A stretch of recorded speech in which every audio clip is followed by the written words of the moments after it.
Beyond silence, the power of deaf inclusion.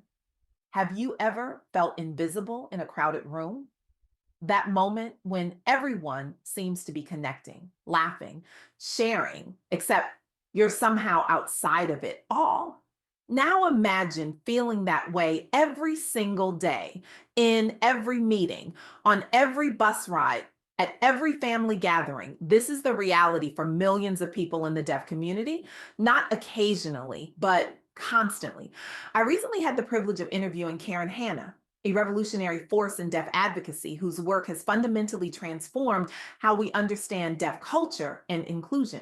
Karen doesn't just advocate, she reimagines entire systems, challenges deeply entrenched biases, and creates spaces where true belonging becomes possible. Her tireless dedication to amplifying deaf voices, particularly those of Black deaf women facing intersectional barriers, has created ripples of change that have touched communities across the nation. What makes Karen's work so extraordinary is her refusal to accept the status quo, her insistence that we can and must do better. What struck me most in our conversation was something Karen emphasized repeatedly. Deafness is not simply a medical condition to be fixed. It's a vibrant culture with its own language, traditions, and community, a culture that deserves celebration. The theme of this year's Deaf Awareness Week, Beyond Silence, captures this perfectly. It challenges us to recognize the rich experiences and contributions of deaf individuals in society, to move past stereotypes and truly value every voice, whether spoken aloud or signed with hands. But here's the uncomfortable truth Karen helped me understand. Despite technological advances and growing awareness, many deaf people still face significant barriers in daily life. Take public transportation, for instance. A recent survey by RNID revealed something troubling about how the general public interacts with deaf individuals. Only 65% of people said they would offer help to someone wearing a hearing aid, compared to much higher rates for other visible disabilities. Even more concerning, nearly 20% admitted they would actively avoid interacting with deaf passengers altogether. Let that sink in for a moment. One in five people would rather pretend not to see someone who might need assistance than risk an interaction they find uncomfortable. Why? Often it comes down to uncertainty or fear. Many hearing people simply don't know how to communicate effectively with someone who is deaf or hard of hearing. We freeze, we panic, we avoid. And in doing so, we become part of the problem. But there's hope in this story. When the RNID campaign provided practical tips on communicating clearly, simple things like facing the person when speaking, 73% of people said they'd be more likely to help. Small shifts in knowledge created significant changes in willingness to engage. This initiative wasn't born in a vacuum. It emerged after recognizing recurring reports from deaf travelers who missed announcements or felt isolated during journeys. People who were literally left behind because systems weren't designed with them in mind. The impact was remarkable. Those small shifts in knowledge fostered greater inclusion across everyday environments like transportation systems, proving that sometimes the most profound changes begin with the simplest actions. I remember Curran telling me about a deaf woman named Maya who regularly commuted by train to her job in the city.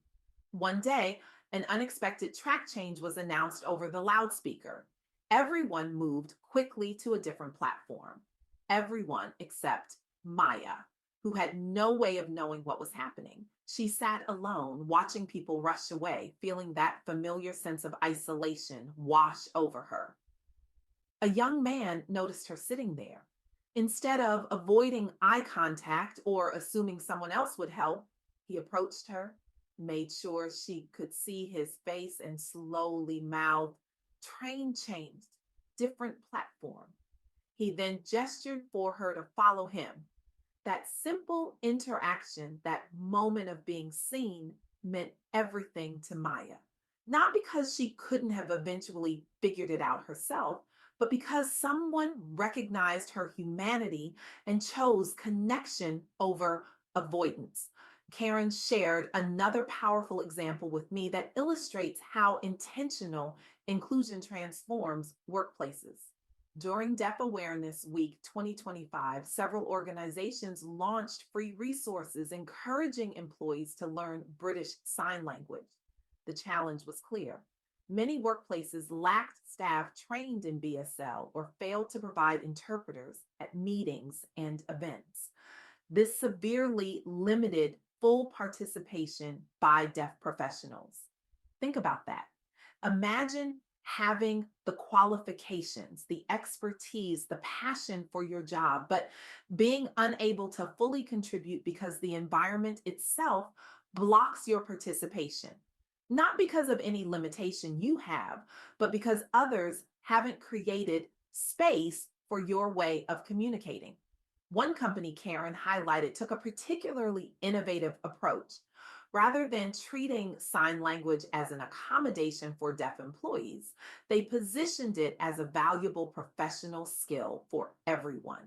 They offered paid time for all employees to learn BSL, integrated sign language into company wide communications, and even created a mentorship program where deaf team members could share their expertise.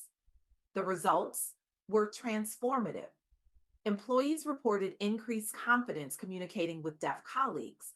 The company saw improved retention rates among their deaf workforce and enhanced team morale overall. What began as an inclusion initiative became a competitive advantage.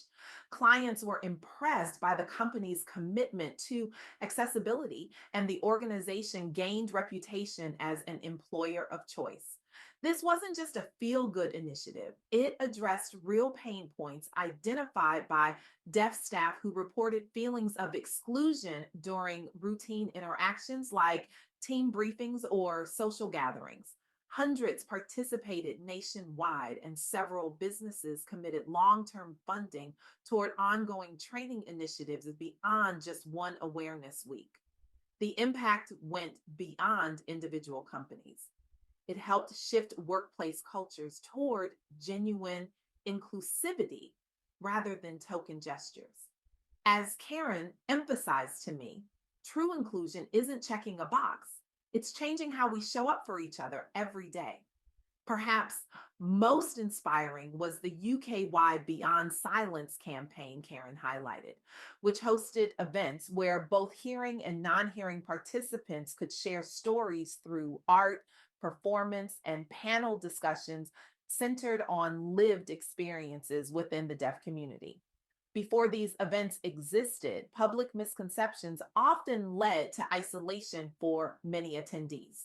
There was also limited representation of Black professionals within broader conversations about deafness in prior years. The organizers made a crucial decision. They prioritized diverse voices, including Black entrepreneurs, to ensure intersectional perspectives were highlighted alongside general awareness programming.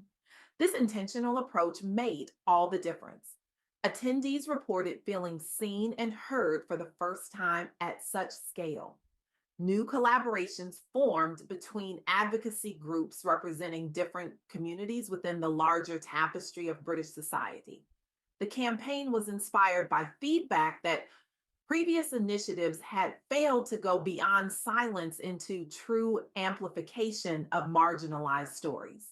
The results were extraordinary. Record attendance numbers plus widespread media coverage helped normalize conversations around identity within both Black professional circles and mainstream audiences alike. It set new standards for what inclusive celebration looks like and inspired similar campaigns internationally. As Karen told me, when we center the voices that have been most marginalized, we create spaces where everyone can truly belong. These stories illuminate three key insights Karen shared that I believe can transform how we approach inclusion. First, deaf culture is rich, diverse, and deserves celebration. Understanding this helps break down stereotypes and highlights the importance of valuing every voice.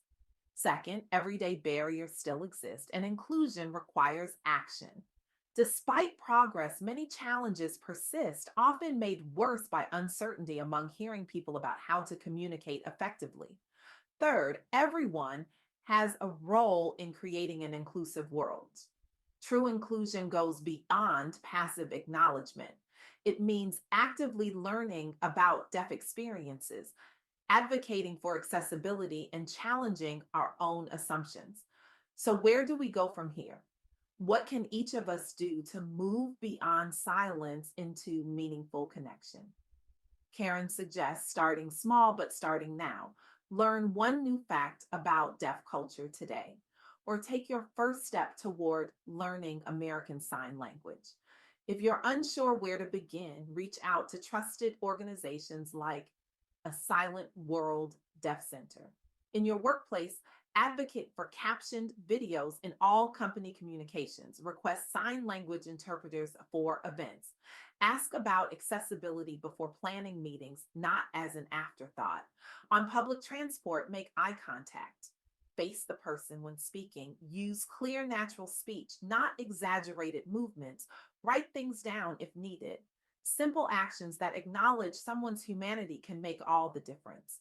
Black deaf women face unique challenges in both professional settings and daily life, yet their perspectives and contributions remain vital to our collective progress. Karen often quotes the powerful words of Shirley Chisholm: if they don't give you a seat at the table, bring a folding chair. For many in the deaf community, particularly Black deaf women, this has meant creating their own spaces, their own tables, their own ways of being seen and heard in a world that often overlooks their brilliance. The work of inclusion isn't always comfortable. It requires us to acknowledge our privileges, confront our biases, and sometimes stumble through awkward moments of learning. But as Karen reminds us, discomfort is the price of growth, and growth is the path to true connection. I began by asking if you've ever felt invisible. Now I want to ask, what world are we creating with our silence? What voices are we missing when we refuse to learn new ways of communicating? What brilliance goes unrecognized when we build systems that only work for some of us? The power to move beyond silence isn't just about helping others, it's about reclaiming our full humanity. Because when we create barriers between us, we all lose something precious. We lose the chance to be transformed by perspectives different from our own. We lose the opportunity to build something greater than any of us could imagine alone. Today, I challenge you to step beyond the comfortable silence of the status quo. Learn to sign hello. Advocate for captioning at your next event. Simply make eye contact with someone you might have avoided before. Because in the end, inclusion isn't just a nice idea, it's how we become whole. It's how we build a world where no one is left sitting alone on an empty platform, watching as everyone else moves forward without them. The journey beyond silence begins with a single gesture. What will yours be?